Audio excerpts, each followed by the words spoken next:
Hey guys, welcome back हो गया है चैनल पर। तो बात करेंगे हम सबा इब्राहिम के न्यू व्लॉग के बारे में। अच्छा जी, न्यू व्लॉग का टाइटल था रिज़ा रोने लगी। अब दरअसल ये टाइटल तो वैसे ऐसे ही लगता है जैसे कि हाँ ठीक है, कुछ ना कुछ हुआ होगा, बट ये कल लोगों को क्यों इतना ज़्यादा इस टाइटल पे भी इशू रहा है और इस थंबनेल पे भी इशू रहा है।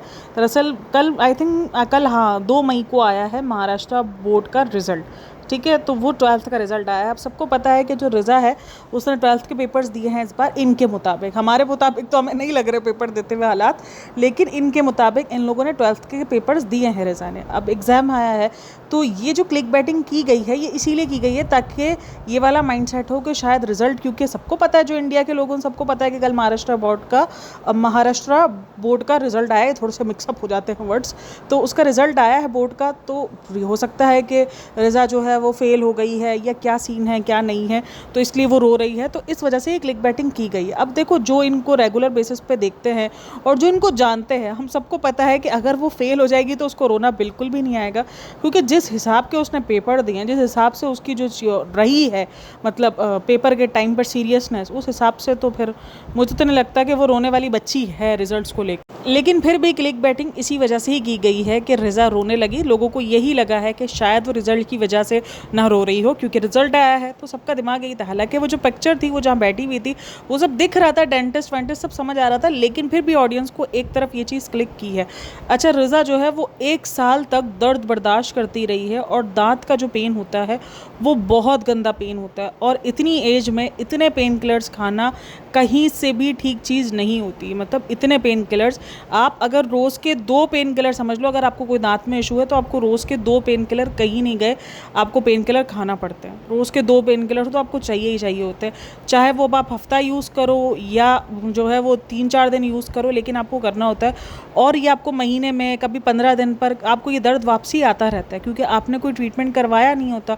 और वो ट्रीटमेंट अगर नहीं हुआ होता, ना एंटीबायोटिक्स ली होती है, ना कुछ किया होता है, तो वो क्या होता है, वो सिर्फ पेन किलर खा खा के कुछ टाइम तक बैठता है, फिर हफ्ता 1.5 हफ्ता होता है तो फिर आ जाता है। तो दांत का दर्द हम सब ने कहीं ना कहीं फेस किया होता है ज़िंदगी में। बहुत कम लकी लोग होते हैं जिनको दांत का पेन कभी कुछ हुआ नहीं होता है, क्योंकि कुछ ना कुछ चलता ही रहता है आपके दांत पे।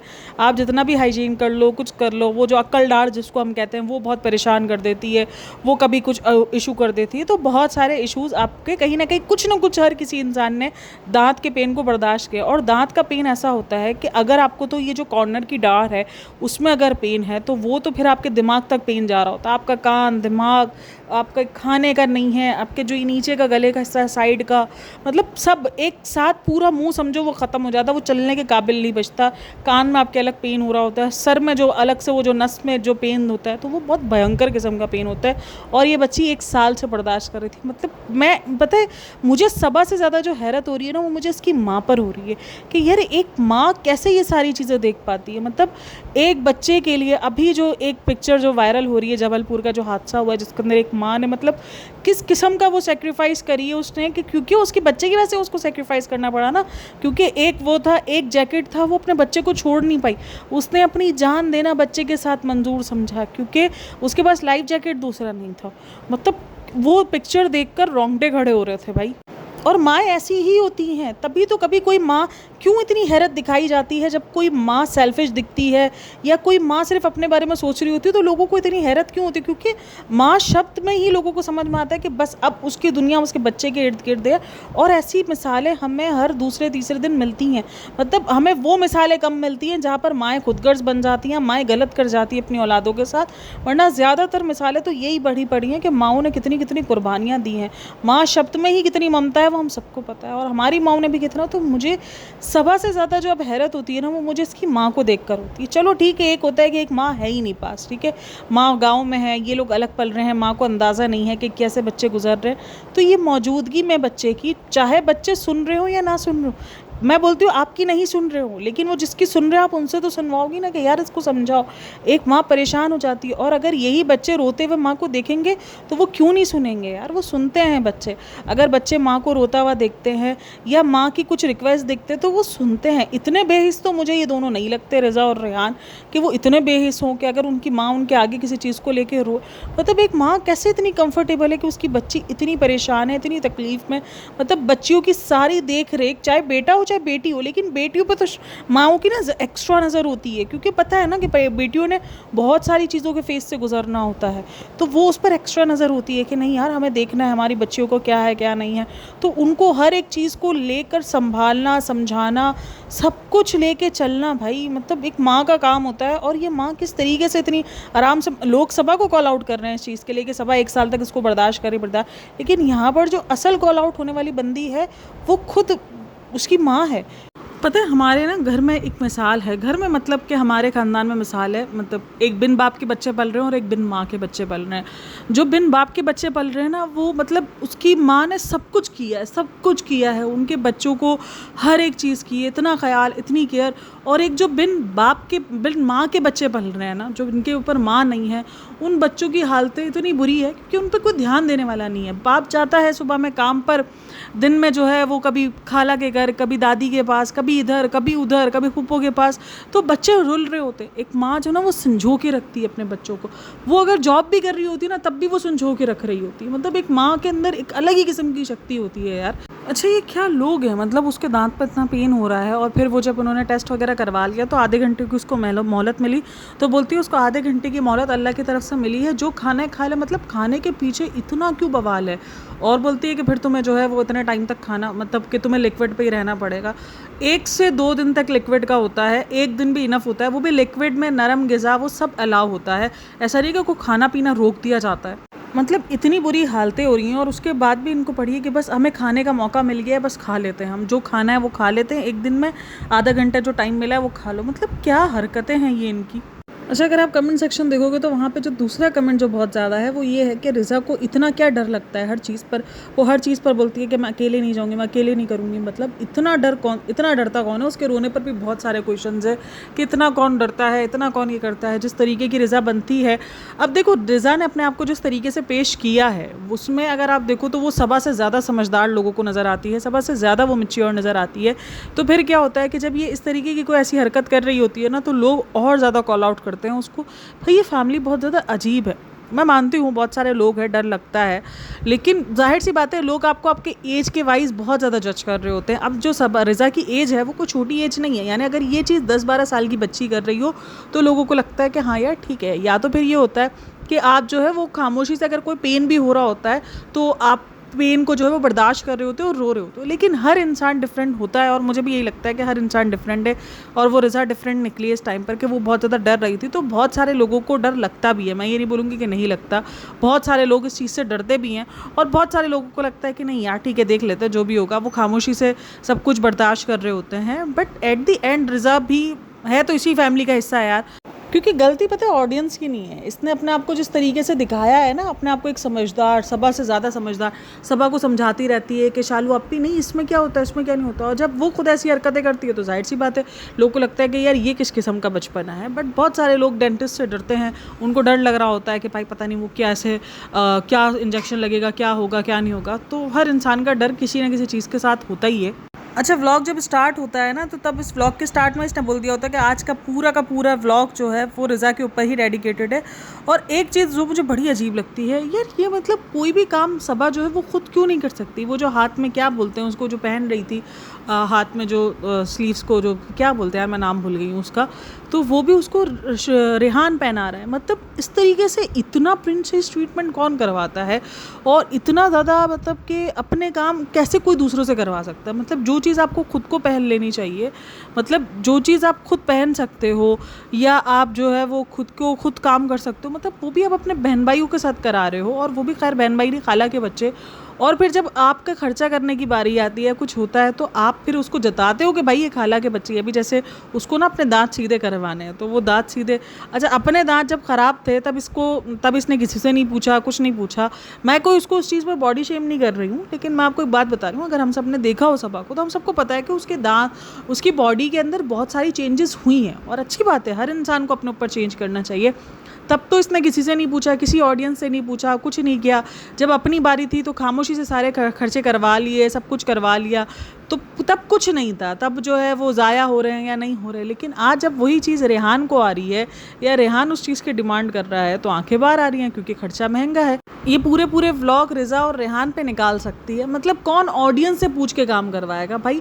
आपको जो डॉक्टर रिकमेंड करता है आप उस पर काम कराओगे, ठीक है। डॉक्टर आपको उस चीज़ की गारंटी देता है कि हाँ ये चीज़ इधर इफेक्ट करेगी या इस चीज़ का ये फ़ायदा है, इसकी गारंटी है कि दांत स्ट्रेट हो जाएंगे। बंदा डॉक्टर से पूछ के काम कराता है। ये पहले लोग हैं जो ऑडियंस से पूछते हैं कि हमें बताओ कि हमें क्या करना चाहिए। ऑडियंस की मिली जुली राय होती है, किसी का एक्सपीरियंस अच्छा होता है, किसी का नहीं होता। ब्रेसेस के ऊपर बहुत सारे लोगों का एक्सपीरियंस अच्छा है, कोई बोल रहे हैं नहीं ब्रेसेस से सिर्फ पेन होता है, कुछ लोग कहते हैं कि नहीं पेन होने के बाद स्ट्रेट भी हो जाते हैं। तो सबके एक्सपीरियंसेस डिफरेंट है। अगर आप हज़ारों लोगों के एक्सपीरियंस लेना शुरू कर दोगे तो आप कैसे एक नतीजे पर पहुंचोगे?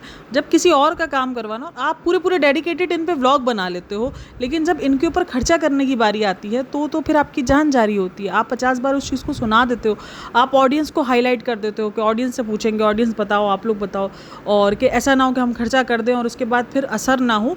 ये देखो, ये पैसा इसका हो या किसी का भी हो, ये सोच सबकी होती है कि भाई हम वो काम करें जिस पर रिजल्ट हो। वो एक अलग चीज़ हो जाती है। लेकिन वो रिजल्ट आप ऑडियंस से क्यों पता कर रही हो? वो आपको डॉक्टर बताएगा ना। डॉक्टर आपको सही रिकमेंड करेगा कि हाँ भाई ये लगवा लो। आपको 2 चॉइसेस देगा वो कि भाई ये देखो, इससे ये रिजल्ट होगा, इससे इतने % ठीक होगा, इससे इतने % ठीक होगा। तो ये सारी चीज़ों का तो डॉक्टर ही बताते हैं। हर इंसान की डिफरेंट चीज़ होती है, हर इंसान डिफरेंट तरीके से ठीक होता है। कोई भी एक लकड़ी से तो चलता नहीं है। अच्छा, एक बहुत सारे लोगों की ये वाली सोच होती है कि अल्लाह ने जैसा बनाया है वैसा ही रखो, क्यों खुद को चेंज करना है, क्यों खुद पे मतलब काम करना है, या कुछ क्यों खुद को चेंज करने के पीछे लगना है। देखो, अगर इंसान को किसी चीज़ से इनसिक्योरिटी है या उसको लगता है कि मुझे इस चीज़ को अपने जो इस्लामिक हुदूद में रहते हुए अगर वो चीज़ आप करवा सकते हो तो उसमें क्या हराज है, क्या बुराई है? मुझे यही लगता है कि हाँ ठीक है, बहुत सारी चीज़ें आपको लगता है कि नहीं चेंज हो सकती हैं, लेकिन जो चीज़ें आपकी चेंज हो सकती हैं और आप उसको लेकर, देखो दुनिया की वजह से इनसिक्योर नहीं हो। इंसान खुद को कैसा देखना चाहता है वो हर इंसान के ऊपर डिपेंड करता है। आप दुनिया को उस नज़र से नहीं देखो, लेकिन आप ना दुनिया की नज़र अपने ऊपर इस तरीके से लो, लेकिन आप खुद को किस तरीके से देखना चाहते हो वो आप पर ज़रूर डिपेंड करता है कि आपको अपने आप को कैसे देखना है।